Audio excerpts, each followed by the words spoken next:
Welcome to Madurai, third largest city in Tamil Nadu. Madurai में स्थित हैं नीम सी आंखों वाली मां मीनाक्षी देवी, जो कि मदुरई के दिल की धड़कन हैं।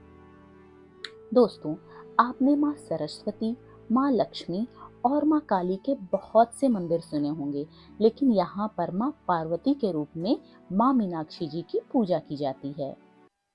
और साथ में भगवान शंकर के सुंदरेश्वर स्वरूप की भी पूजा की जाती है। कांची तु कामाक्षी, मदुरै मीनाक्षी, दक्षिणे कन्याकुमारी मम शक्ति रूपेण भगवती, नमो नमः नमो नमः।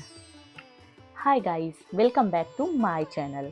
आज का व्लॉग पूरा स्पिरिचुअल रहने वाला है और आज के व्लॉग में हम आपको मदुरई में स्थित मीनाक्षी अम्मन टेम्पल में ले जाने वाले हैं। तो चलिए बिना देर किए हुए वीडियो को शुरू करते हैं। हेलो फ्रेंड्स, अभी मैं पहुंच गई हूँ मदुरई। हम लोग मीनाक्षी अम्मन टेम्पल पे जा रहे हैं।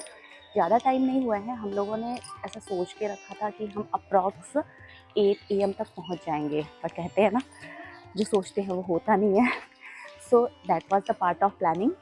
हाँ, वो अभी 9 बज गए हम लोगों को पहुँचते एंड अब हम टेम्पल के लिए चल रहे हैं। उतना रश देखने को नहीं मिला है हमको अभी तक, बट देखते हैं आगे क्या होता है एंड आपको अपडेट करते हैं। इस मंदिर में वास्तुकला का बेहद ही खास नमूना दिखाई देता है। मीनाक्षी मंदिर की बहुत सी खासियत है। उनमें से एक खासियत यह भी है कि यह जगह भगवान शिव के उन 5 स्थानों में से एक है जहां पर हम भगवान शिव को नटराज नृत्य करते हुए देखते हैं। लेकिन यहाँ भगवान शिव का जो नटराज नृत्य है वह अलग इसलिए है क्योंकि यहाँ पर भगवान शिव ने अपना दायां यानी राइट पैर उठाया हुआ है। बाकी की जो 4 जगहें हैं वहाँ पर भगवान ने अपना बायां यानी कि लेफ्ट लेग उठाया हुआ है। दोस्तों, बात करते हैं कि मदुरई कैसे जाया जाए। इसके लिए आप बाई फ्लाइट जा सकते हैं। उसके लिए मदुरई में ही मदुरई एयरपोर्ट बना हुआ है। और अगर आप ट्रेन से जाना प्रीफर करते हैं तो यहाँ मंदिर से अप्रॉक्स 1 किलोमीटर के डिस्टेंस पर ही मदुरई जंक्शन स्थित है।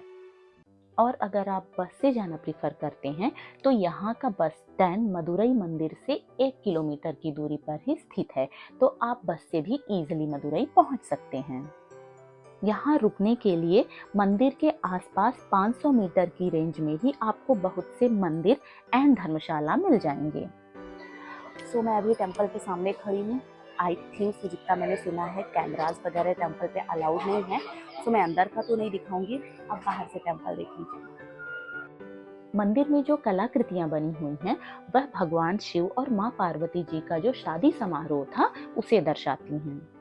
यहाँ माँ की आंखें मीन यानी मछली जैसी हैं, इसीलिए इस मंदिर का नाम मीनाक्षी मंदिर पड़ा। इस मंदिर के अंदर 1000 स्तंभ भी हैं जहां पर भगवान शिव के नटराज स्वरूप को देख सकते हैं। वेडनेसडे एंड फ्राइडे को यहाँ बहुत भीड़ रहती है। हेलो फ्रेंड्स, दर्शन हमारे हो गए हैं मीनाक्षी टेम्पल में। भीड़ थी, बहुत रश था, but it's okay, it happen. And वहाँ बेसिकली मीनाक्षी मंदिर में बहुत सारी चीज़ें हैं जिनके बारे में आपको लेटर ऑन बताऊंगी, बट हाँ 2-3 चीज़ें हैं जिनका आपको ध्यान रखना है। एंड दीज आर, मंदिर के अंदर 2 टेम्पल हैं, एक मीनाक्षी जी का टेम्पल है and one is Lord Shiva. दोस्तों, माता के दर्शन करने के बाद मुझे कुछ चीज़ें फील हुई जो मैं चाहूँगी कि मैं आप लोगों के साथ शेयर करूँ। तो जैसा कि दक्षिण भारत की परंपरा है, गर्भगृह में स्थित प्रतिमाओं के दर्शन दीपक की रोशनी में होते हैं, तो यहाँ भी ऐसा ही है। इस चीज़ का आप लोग ध्यान रखिएगा दर्शन करते समय पे। Next tip is for ladies, you have to wear sari और सलवार कुर्ता ड्यूरिंग दर्शन। मंदिर में फोन, कैमरा एंड कोई भी इलेक्ट्रॉनिक गैजेट पूरी तरीके से प्रतिबंधित है। बाहर ही लॉकर रूम बने हुए हैं जहां पर आप आसानी से ये सारी चीजें, अपनी बिलोंगिंग्स को वहां पे रख सकते हैं। इस मंदिर में मीनाक्षी देवी अपने दाहिने हाथ में तोते के साथ में दिखाई देती हैं। मंदिर में अंदर जाने के लिए 5 प्रवेश द्वार हैं, 2 पूर्व दिशा में, 1 दक्षिण में, 1 पश्चिम में और 1 उत्तर दिशा में। So after getting darshan, now we are here in front of our car and इसके बाद हम लोग निकलेंगे रामेश्वरम के लिए, लेकिन उसके पहले हम लोग जाएंगे, थोड़ा सा खाना खाएंगे एंड उसके बाद देखते हैं अगर इन कपड़ों में चल सकता है आगे तक, बिकॉज गर्मी बहुत ज़्यादा है, मतलब बहुत ज़्यादा गर्मी है। तो देखते हैं क्या सीन होता है। बट मंदिर के लिए मैं 2-4 चीज़ें आप लोगों को बतानी चाहूँगी। फर्स्ट ऑफ ऑल टेम्पल का ये सीन है कि टेम्पल में मोबाइल एंड कैमरा दोनों अलाउड नहीं है। सेकेंड, कोई भी इलेक्ट्रॉनिक चीज़ें जो हैं वो आपके पास अलाउड नहीं है, वो भी आप अंदर कैरी करके नहीं ले जा सकते हो। एंड थर्ड थिंग, मंदिर में जाने के लिए you have to be covered, like you have to wear sari और सलवार सूट, लेगी kurta, anything, but you have to cover, है ना। मंदिर में जाने का एक ये रूल है। मंदिर में जाने के लिए वैसे तो बहुत लंबी क्यू थी। हमने टिकट लेके जब हम अंदर गए तो हमको ये पता चला कि अप्रॉक्स 3 आवर का टाइम लगेगा, और इतना टाइम हम लोगों के पास था नहीं। सो वी हैड डिसाइडेड कि ओके, अभी हम लोग क्या करते हैं, वीआईपी दर्शन करते हैं। मुझे चार्ज यहाँ पे वीआईपी दर्शन के थोड़े से ज़्यादा लगे। First of all Meenakshi temple में हम लोग गए और वहाँ पे जो चार्ज इन लोगों ने हमको बताया वो था 2500 समथिंग का चार्ज था मीनाक्षी टेम्पल में। देन वी थॉट कि ओके ठीक है, इतने में हो जाएगा। And thank you. So we thought कि हो जाएगा इतने में, तो हम लोगों ने मीनाक्षी टेम्पल के दर्शन किए। उसके बाद जो शिव जी का मंदिर है, हम लोग जब वहाँ पे गए then we came to know कि ओके यहाँ भी सेम वही प्रोसेस है, लाइक शिव जी के दर्शन करने के लिए भी आपको अगेन पे करना पड़ेगा। एंड फिर आप वहाँ पे अगर आप वीआईपी दर्शन करना चाहते हो इन दैट केस तो आप फिर दर्शन कर सकते हो। सो वी थॉट कि ओके हम इतनी दूर आए हुए हैं सो कर लेते हैं ओके।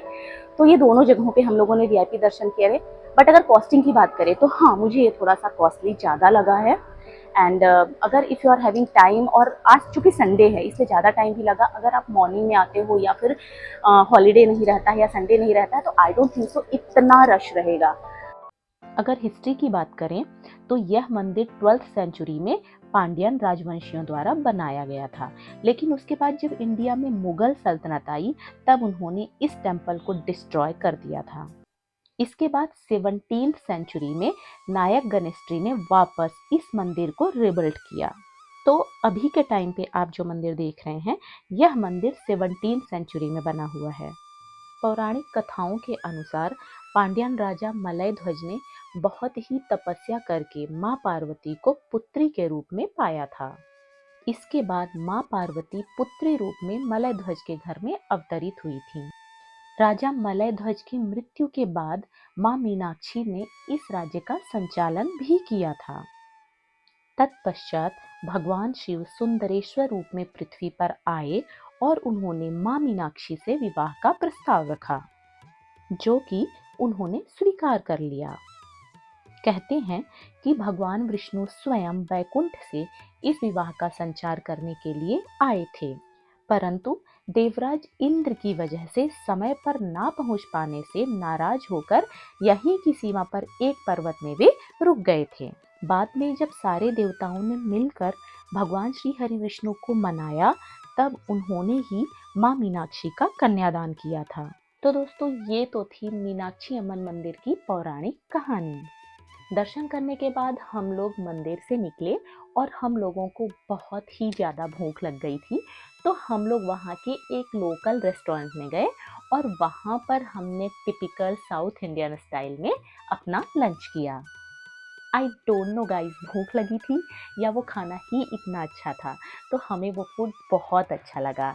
एंड देन उसके बाद हम लोग निकल दिए हमारी नेक्स्ट डेस्टिनेशन के लिए, जो कि था Rameswaram. So guys that's it for today's vlog. मेरा रामेश्वरम वाला व्लॉग भी मैं जल्दी लेके आऊँगी। बट गाइस आपको मेरा मदुरई का मीनाक्षी अम्मन व्लॉग कैसा लगा मुझे कमेंट करके ज़रूर बताना। And hit like button if you like it. And guys comment box में जय माँ मीनाक्षी देवी लिखना मत भूलना। सो मिलते हैं मेरे नेक्स्ट ट्रैवल व्लॉग में, तब तक के लिए जय माँ मीनाक्षी देवी।